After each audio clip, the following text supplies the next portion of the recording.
Salut les amis, j'espère que tout le monde va bien. On est parti aujourd'hui pour un nouvel épisode de cette série Tour du Monde. On regarde un petit peu les actus foot qui sont tombés depuis 24 heures et on va démarrer du côté du Paris Saint-Germain où le départ de Kylian Mbappé ne se passe pas très bien puisque le PSG n'aurait même pas versé à Kylian Mbappé son salaire du mois d'avril plus une prime qui était d'ores et déjà prévue depuis le mois de février.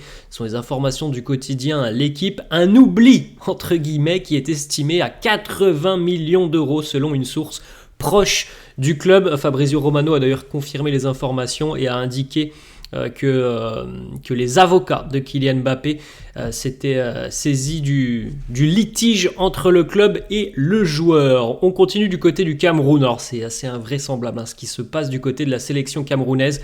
Le sélectionneur Marc Brice est mis à pied par la fédération camerounaise. Alors hier, il y a eu des échanges extrêmement tendus entre Marc Brice, Samuel Eto'o, des représentants politiques. Il y a un imbroglio assez dingue au niveau des hautes sphères du football camerounais. Selon le quotidien L'Équipe toujours, Francaise, l'entraîneur du Racing Club de Lens, va quitter Lens et devenir le nouvel entraîneur de l'OGC Nice. Les deux clubs auraient trouvé un accord. Alors on suivra un petit peu l'évolution de cet accord parce que hier on en a parlé. C'est pas gratuit d'aller chercher Francaise, donc à voir combien l'OGC Nice va débourser pour s'attacher les services de l'entraîneur lensois. On enchaîne les amis du côté de Kylian Mbappé avec une distinction cette fois-ci. Kylian est élu meilleur joueur européen de l'année au Globe Soccer Award, toujours au niveau des distinctions, mais cette fois-ci c'est Xabi Alonso, l'entraîneur du Bayer Leverkusen, qui est élu meilleur entraîneur de la saison. On enchaîne les amis avec une information mercato. Et oui, le mercato va bientôt ouvrir ses portes et ça va commencer à partir un petit peu dans tous les sens, comme d'habitude les amis. Déjà une officialisation du côté de la Premier League. Tottenham annonce que le prêt de Timo Werner est prolongé d'une saison supplémentaire. Donc voilà, du côté des Spurs, on a envie de continuer avec Werner. Officiel aussi en Liga, Lamine Yamal, le crack barcelonais, est élu meilleur U23 de la saison en Liga. On rappelle quand même qu'il n'a que 16 ans, donc à ce rythme-là, Lamine Yamal peut encore remporter le trophée U23 pendant 7 ans, ce qui est quand même assez démentiel, il n'a que 16 ans.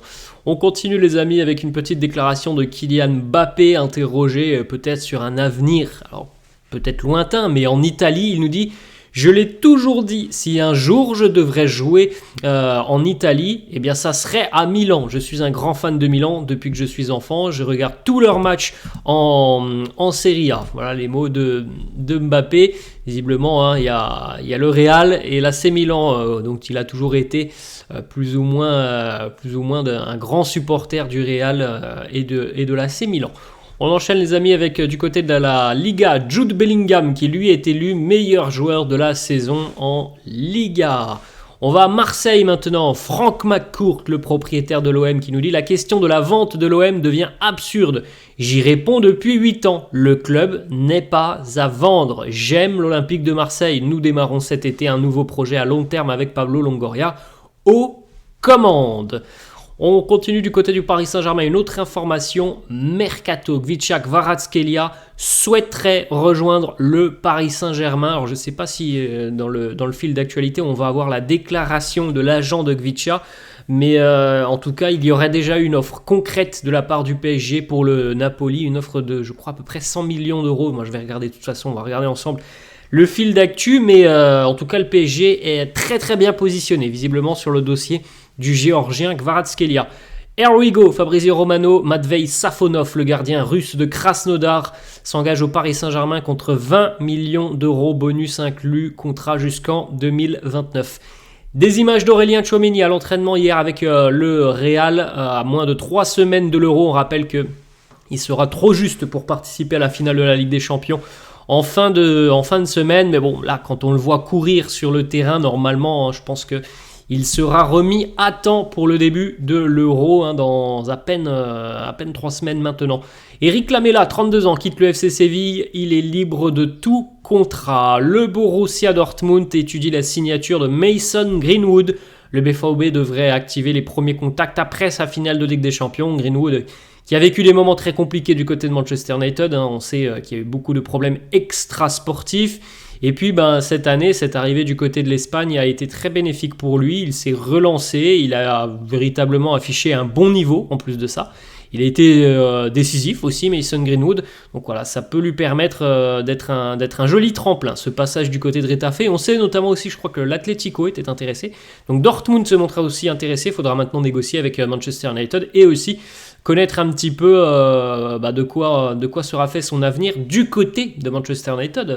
Est-ce que Ten Hag sera encore l'entraîneur? Est-ce qu'on envisage de donner une seconde chance à Greenwood ou est-ce qu'il sera vendu cet été? Voilà, beaucoup de questions qui entourent l'avenir de Mason Greenwood.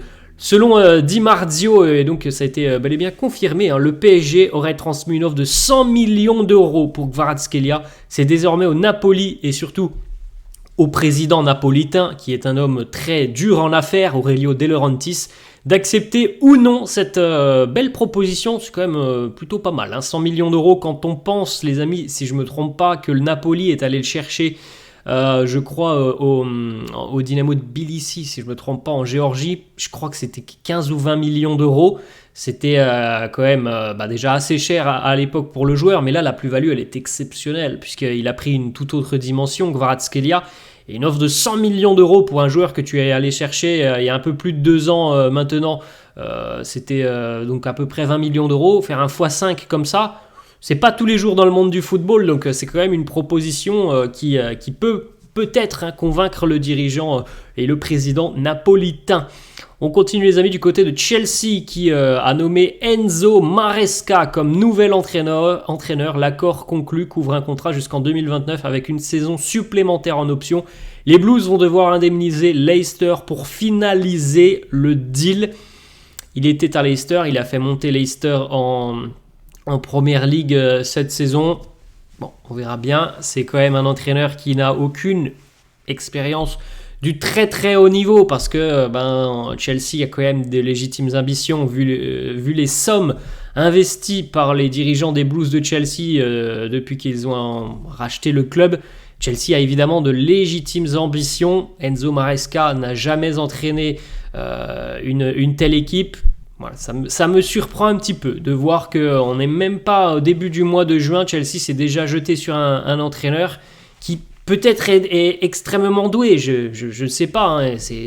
Il a fait monter Leicester, c'est très très bien, mais en tout cas, il n'a aucune expérience du plus haut niveau, et ça, c'est quand même très très surprenant. L'Atlético Madrid en Espagne voudrait signer le buteur ukrainien de Gérone, révélation de la saison, et d'ailleurs Pichichi de la saison en Liga, Artem Dovbyk. L'attaquant de Gérone sort d'une saison exceptionnelle, 24 réalisations et 8 passes décisives. Les Colchoneros sont proposés 25 millions d'euros. Gérone en souhaite 35. Reims est intéressé par Luca Elsner. Le club rémois pourrait passer à l'offensive pour s'offrir les services du technicien slovène. En partance du Havre, les dirigeants de Reims doivent également rencontrer Davide Ancelotti, adjoint et fils de Carlo. Mais il me semble que du côté du Real et de Carlo, Carlo a dit tout simplement qu'il aimerait, je crois, que son fils continue avec lui jusqu'à ce que Carlo mette un terme à sa carrière d'entraîneur. On continue du côté de Lyon. L'OL voudrait boucler la signature de Wilfried Ndidi, le Nigérian de Leicester, qui est d'ailleurs en fin de contrat avec Leicester et visiblement très loin de prolonger l'aventure avec les Foxes.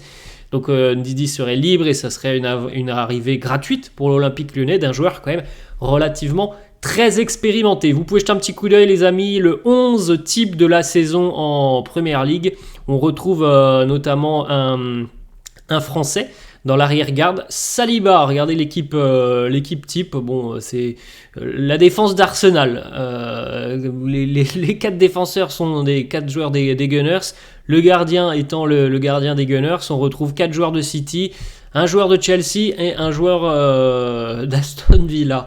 On enchaîne les amis avec une petite déclaration justement de Carlo qui annonce prendre sa retraite après son passage au Real Madrid. Il me dit je vais prendre ma retraite au Real mais je veux d'abord remporter une autre Ligue des Champions. Alors normalement il n'y aura pas de mauvaise surprise puisque Carlo avait prolongé son contrat Mais bon, on va attendre quand même de voir ce qui va se passer samedi. Mais normalement, il va pas annoncer qu'il prend sa retraite après la finale de la Ligue des Champions. Normalement, ça se passe pas comme ça. Il a prolongé depuis quelques mois maintenant.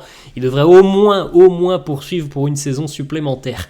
On continue les amis avec donc Mason Greenwood du côté de Retafe qui vient d'être élu joueur de la saison du côté de Retafe. C'est vrai que ça a été quand même un joli tremplin pour lui, ce passage en Espagne. On enchaîne avec du côté de l'équipe de France qui participe à la Kings World Cup.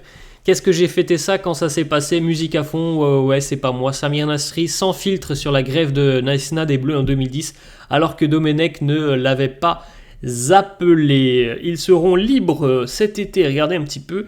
On a une liste de joueurs plutôt très expérimentés avec beaucoup de qualité qui sont libres de tout contrat cet été. On retrouve quelques joueurs français. Par exemple, Adrien Rabiot, Raphaël Varane, Daichi Kamada, Nicolas Pepe, Jeffrey Adelaide, Martial, Ben Yedder, Thiago, Yazice, Iheanacho, Batshuayi, Matip, Modric, Jovic, Reus, Ryan Sessegnon, André Gomes, De Gea, Mario Hermoso, Ndidi, Rafa ou encore Ada Rabiot. On continue les amis avec la liste de la Belgique pour l'Euro 2024 et on a peut-être une information quand même assez importante.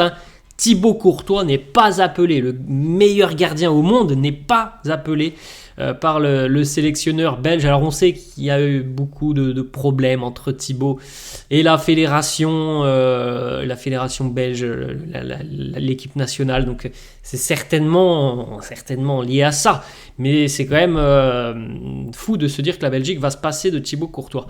On continue les amis avec les petites images de joueurs de l'équipe de France de la Kings World Cup. On rappelle que la deuxième rencontre aura lieu ce soir pour les Bleus. Voilà les amis, la fin de cette vidéo, j'espère que ça vous a plu. N'hésitez pas comme d'hab à lâcher un petit pouce bleu, n'hésitez pas non plus à vous abonner à la chaîne, je vous laisse et je vous dis à la prochaine. Ciao à tous.